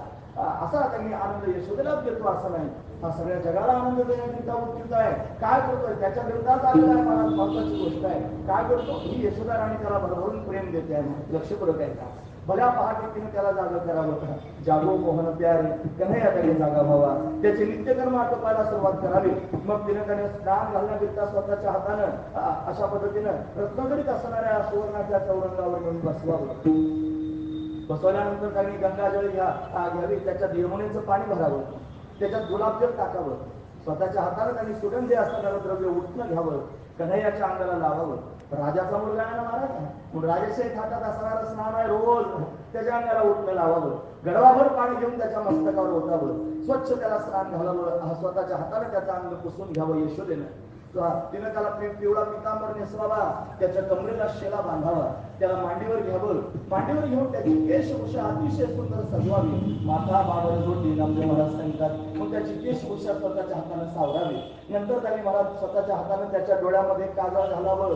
काजळ घातल्यानंतर त्याच्या कपाळावर मर्यादित चंदन लावावा, त्याच्यावर केशराची उटी यावी, त्याच्या कानामध्ये कुंडल घालावे, त्याच्या हातामध्ये मनगट्या घालाव्यात, दंडामध्ये बाजूबंद त्यांनी घालावेत, गळ्यामध्ये आभूषण घालावेत. असा सुंदर त्यांनी कन्हैया त्याला पाहून यशोदेने स्वतःच त्याची आलाबाला घ्यावी, त्याची दृष्ट त्या अशा पद्धतीने काढावी. त्याला हळूच विचारावं, कान्हा तुला भूक लागली काय रे? मग त्यानं म्हणावं, मैया फार भूक लागली, काहीतरी खायला दे. मग त्यांनी मांडीवर घ्यावा, वाटीमध्ये लोणी घ्यावं आणि स्वतःच्या हाताने कन्हैयाला यशोदेनं लोणी भरवावं, कन्हैयानं लोणी खावं. पोटभर लोणी खाऊन त्यांनी यशोदेच्या समोर ढेकर द्यावा आणि ढेकर आल्यानंतर तिला सांगावं, याचं पोट भरलेलं आहे. कान्हा वाटीत शिल्लक असणार एवढं लोणी खाऊन घेणारे नाही ना मैया, माझं पोट भरलेलं आहे. मग हे बघ, हे तुझ्या हातात ठेव, ज्या वेळेला भूक लागेल परत त्यांनी खात राहा. हातात लोण्याचा डोळा कन्हैयानं घ्यावा, तोंडाला लोणी लागलेला आहे आणि अशा अवस्थेत त्यांनी किलकिला डोळ्यानं आईकडे पाहून म्हणावं, मैया मला माझ्या मित्रांमध्ये खेळायला जायचे, जाऊ? असं म्हटलं की यशोदेने सांगावं, जा बाळ, आता याचं पोट भरलेलं आहे, हा मित्रांमध्ये खेळायला गेला तरी चालेल. म्हणून मोकळ्या मनाने तिला सांगावं, जा खेळायला. यानं हातात लोण्याचा उंडा घ्यावा, घरातून बाहेर पडावं. मोठ्या मोठ्यानं मित्रांना हाका, हे पेंद्या, हे वरद्या, हे वाकुड्या, हे सुदाम, हे श्रीराम, हे मधुमंगल, हे मनसुख, सगळ्या गोपाळांना कन्हैयानं हाक मारावी. मोठ्या मोठ्यानं का हाका मारतोय त्याचं कारण आहे, सगळ्या गोकुळवासी लोकांना जागं करायचंय की मी आलेलो आहे, मला बघण्याकरिता तुम्ही सर्वजण बाहेर या. पण हातातली सगळी कामं सोडून त्यांनी गोकुळातले लोक कोणी अंगणात, कोणी दरवाजात, कोणी खिडकीत, कोणी गच्चीवर जाऊन उभं राहावं आणि डोळे भरून भगवंताला पाहावं. या भगवंतानं जाणावं की हे सगळे लोक माझ्याकडे पाहत आहेत, ज्यांच्या अंतकरणामध्ये विलक्षण असणारं प्रेम आहे. या कन्हैयानं त्याने तिरक्या नजरेने त्यांच्याकडे पाहून हसावं आणि हसून सगळ्या गोकुळवासी लोकांना आपलंसं करून टाकावं. गोपिकांनी कन्हैयाच्या समोर यावं, त्याला त्यांनी पकडून अशा पद्धतीने उभं राहावं. दोन गुडघे जमिनीवर टेकवावेत, त्याचे गाल आपल्या हातामध्ये गोपीने घ्यावेत आणि त्याचं सौंदर्य पाहून त्याची आलापाला त्यांनी घ्यावी आणि सल्ला द्यावा. गोपी कन्हैयाला सल्ला देत होत्या. तुम्ही ऐकतात ना सर्वजण? महत्वाचा मुद्दा सांगतो, गोपी कन्हैयाला सल्ला देत होत्या, कान्हा काय सुंदर दिसतोस रे, तेवढा शृंगार करत जाऊ नकोस देवा, तेवढा जर शृंगार केला तर तुला दृष्ट लागेल ना. सजमत शाम नजर लग जाएगी, सजमत शाम नजर लग जाएगी, बरसाने की गुजरी, बरसाने की गुजरी तेरे पे मर जाएगी, सजमत शाम नजर लग जाएगी. कान्हा एवढा शृंगार करू नकोस रे, तुला दृष्ट लागेल ना कोणाची. एवढा सुंदर असणारा हा कन्हैया मनाला वेधून घेतोय, चित्ताला वेधून घेतोय. सर्व लोक भगवंताच्या मुखाकडे पाहून विभोर होत आहेत. मामा म्हणे हाती लोण्याचा उंडा, गवळणी त्या तोंडा भुललिया. गवळणी त्याच्या तोंडाकडे पाहून भुलून जात होत्या. गवळणींच्या मनामध्ये भाव निर्माण व्हावा की हा कन्हैया किती सुंदर आहे, हा यशोदेच्या अंगणामध्ये खेळतोय, यशोदेच्या हातचं लोणी खातोय, यशोदेच्या अवतीभोवती उड्या मारतोय, तिला मैया मैया म्हणतोय. गोपिकांच्या मनात सुद्धा भाव निर्माण व्हावे की या कन्हैयानं आपल्या घरी यावं. जसा यशोदेच्या हातचं लोणी खातोय ना, असं आपल्याही हातचं कन्हैयाचं लोणी खावं असा विचार मनामध्ये गोपींच्या यावा. ज्या गोपीच्या मनामध्ये असा विचार यावा, कन्हैयानं हा मनकवडा आहे म्हणत, मनकवडा म्हणजे मनातलं जाणणारा, यानं त्यांनी जाणावं. जी गोपी म्हणते माझ्या घरी यावं, तिच्याच घरी भगवंतानं जावं.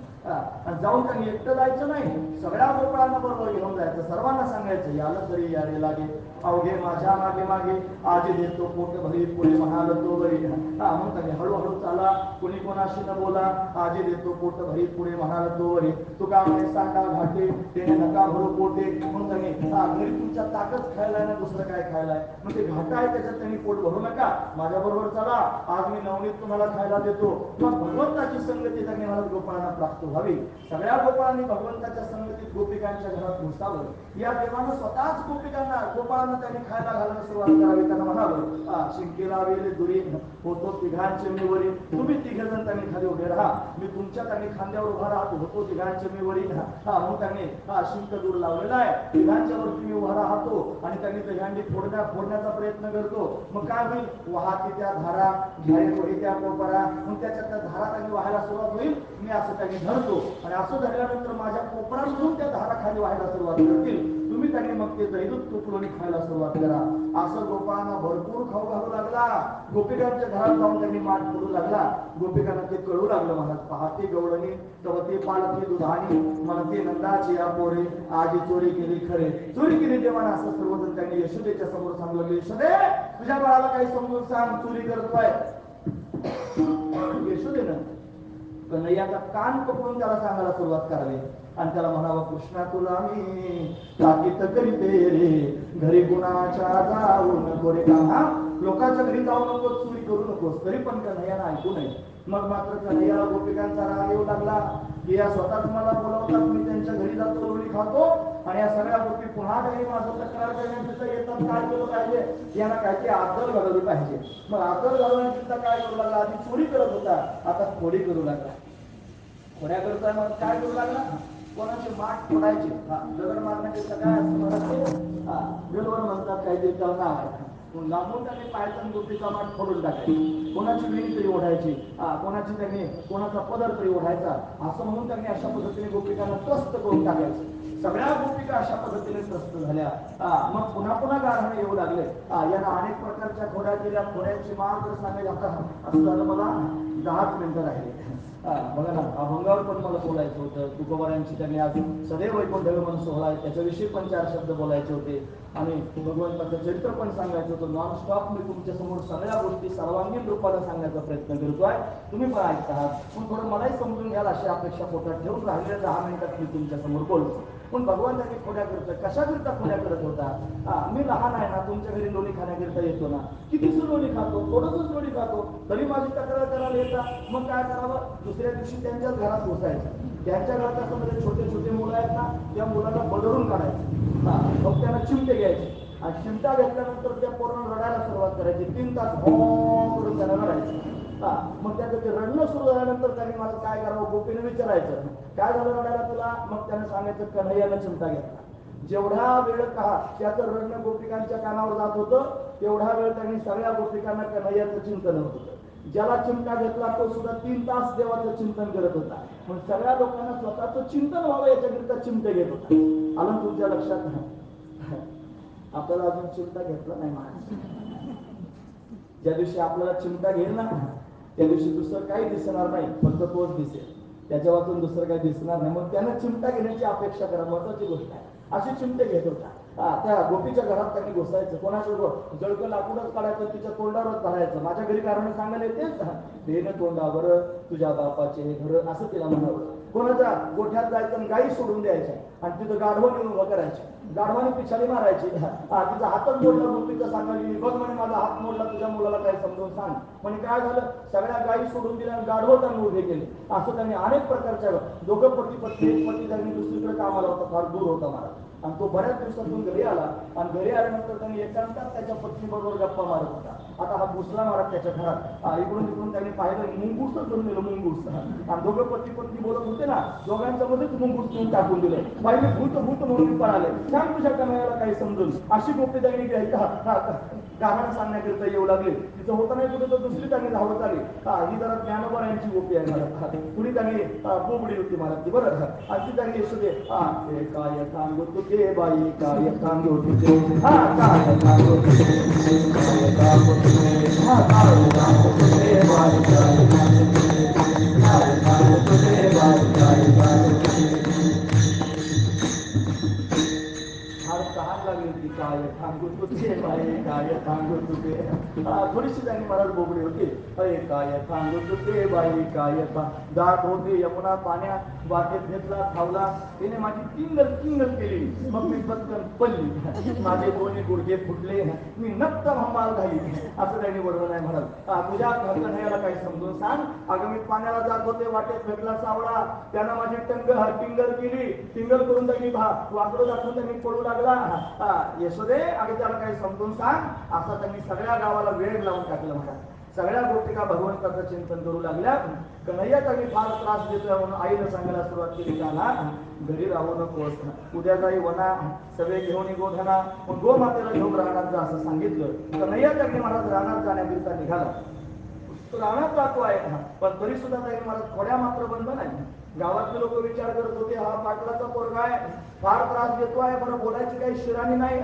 गोपी म्हणत होत्या, गावचा पाटील झाला म्हणून काय गाव एवढं व्हावा, अरे कृष्ण अरे का ना मनोरंजन मोहना, असं त्यांनी अनेक प्रमाणे मला तुमच्या समोर सांगता येतील. एका गोपीने निर्णय केला, म्हणजे हा पाटलाचा पोरगा त्रास देतो, जरी वनाला जात असला तरी यानं गोपिकांना चाळा लावी, याला गोप गोपीनाथ, यानं चाळाच लावला सगळ्यांना. गोपिका विभोर झाल्या.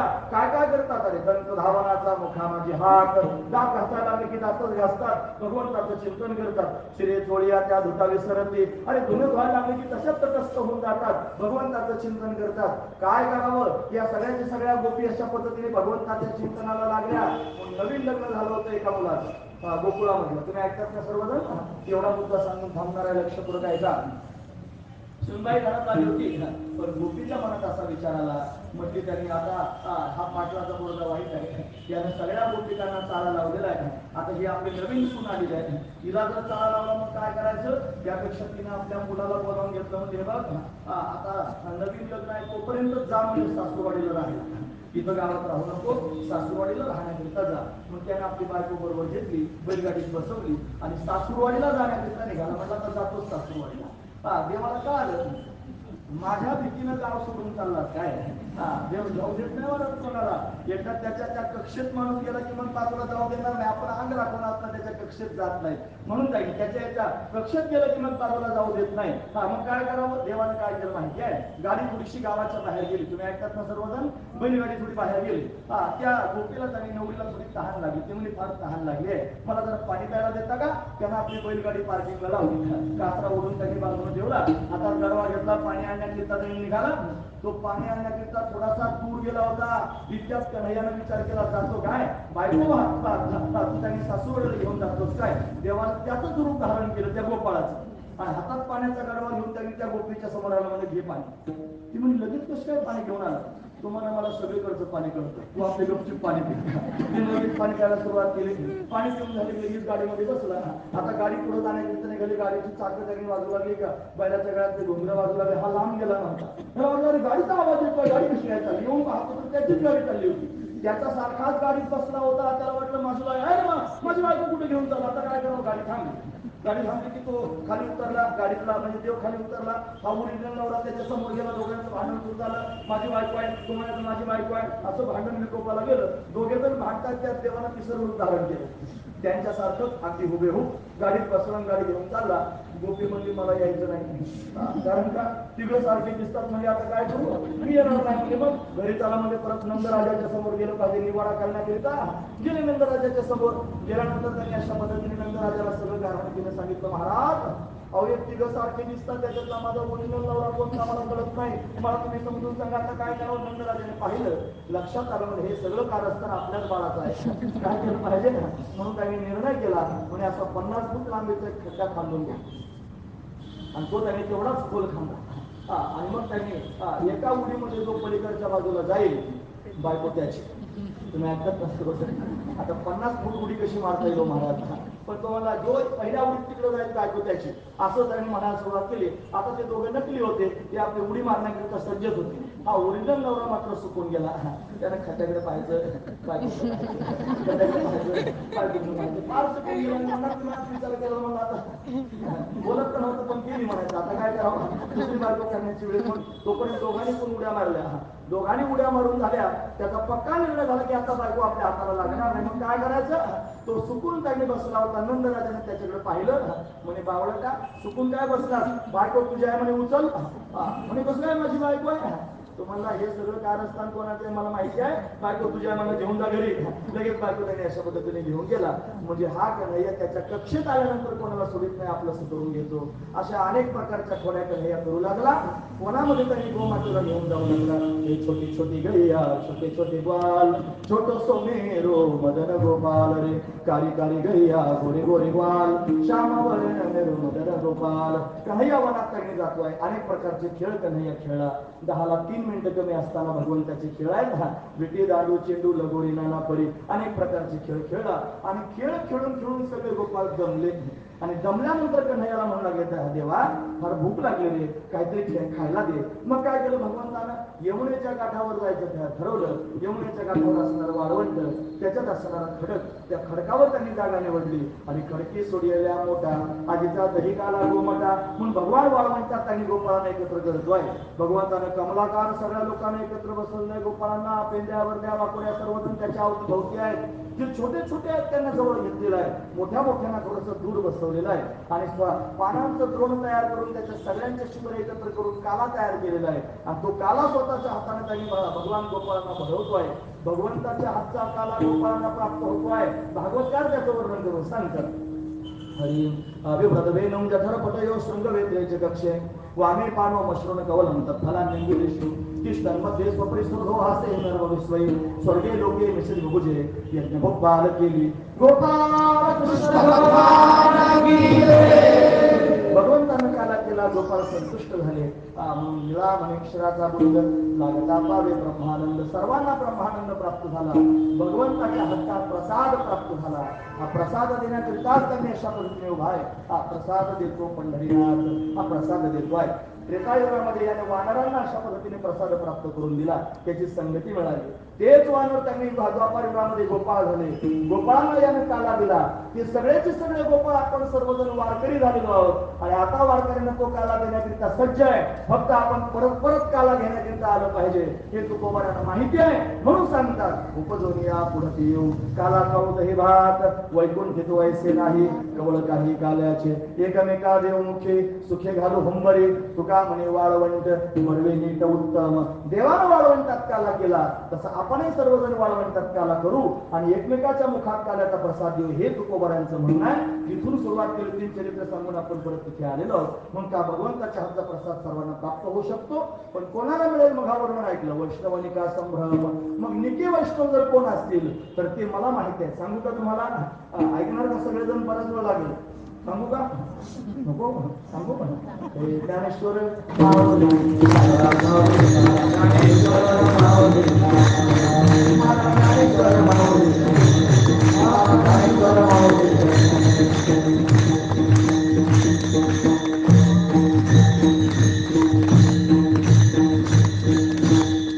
जगद्गुरु तुकोबाराय जरी सदैव वैकुंठाला गेलेले असले तरी सुद्धा परत येण्याचा निर्णय तुकोबारायांचा आहे. उपजुनिया पुढे येऊ आणि काला वाटणार आहेत. काला खाणार कुठे वाळवंटात काला त्यांनी करणार आहेत. म्हणून आपण सगळेजण वारकरी आहोत. प्रेमानं त्यांनी अशा पद्धतीनं पंढरीची वारी करावी आणि वारीमध्ये त्यांनी भगवंताचं प्रेम प्राप्त करून घ्यावं हा त्यातला विशेष असणारा भाव आहे. कोणत्या रूपात तुकोबारा येतील आणि कधी प्रसाद देतील सांगता येत नाही. पण तुकोबारांचा प्रसाद जर प्राप्त करून घ्यायचा असेल तर वारकरीच झालं पाहिजे हा महत्वाचा विचार आहे महाराज. म्हणून त्यांनी महाराज आपण सर्वजण वारकरी आहोत. भगवंताची त्यांनी कृपा पात्र आहोत. भगवंताचे आपण सर्वजण मित्र आहोत. भगवंताच्या हातचा प्रसाद प्राप्त करून घेण्याकरिता अपेक्षा अंतकरणामध्ये ठेवावी आणि अखंड भगवंताचं चिंतन करत राहावं. म्हणून साधू संतांनी हे चिंतन केलेलं आहे. काला 2-3 प्रकारचा असतो. दहीलाहीचा काला, हरिनामाचा खिचडी काला आणि त्यानंतर त्यांनी महाराज जीवब्रह्माख्य ज्ञानाचा काला. म्हणून दहीलाहीचा काला जर खाल्ला तर हरिनामाचा काला प्राप्त होतो. हरिनामाच्या कालाने जीवब्रह्माख्य ज्ञानाचा काला प्राप्त होऊन जीवनाची पूर्णता होत असते. म्हणून हा काला अतिशय महत्वाचा आहे. तो आपल्या सर्वांना आता प्राप्त होणार आहे. यानंतर त्यांनी महाराज जय विठ्ठल होईल. त्याच्यानंतर 2 काल्याचे अभंग अशा पद्धतीने होतील. दयांडी फोडली जाईल, समारोपाचा अभंग होईल, आरती होईल, मग सूचना होतील आणि मग आपण आपलं स्थान सोडायचंय. निर्धारित वेळेप्रमाणे बरोबर 10 वाजता मी आता थांबलेलो आहे. पुन्हा आता जय विठ्ठल करून अभंग काही महाराज म्हणतील थांबायचं, चाल झालेलीच आहे असं गृहीत धरून मोठ्या प्रेमानं भगवत चिंतन करूया. हे विठ्ठल जय जय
मंदिराकडे आरती चालू आहे. अरे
Thank you.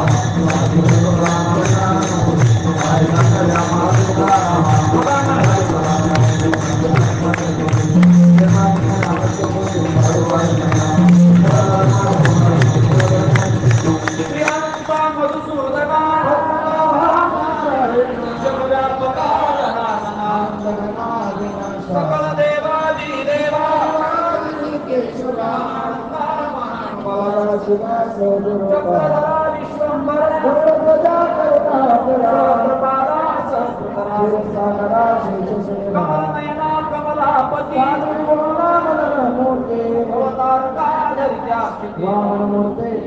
भगाय सगुणा निर्गुणा वसुदेव देवकी नंदना काला लोटांगणी हेची करीत असे विनवणी सकल देवादी देवा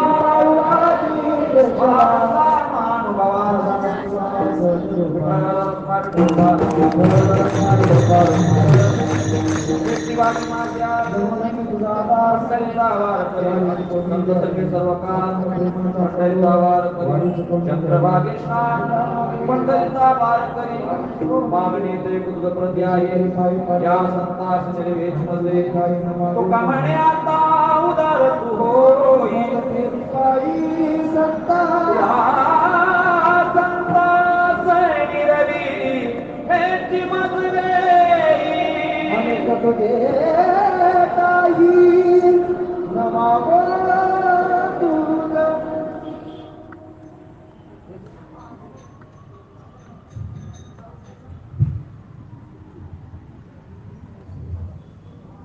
विना उतरून घ्या.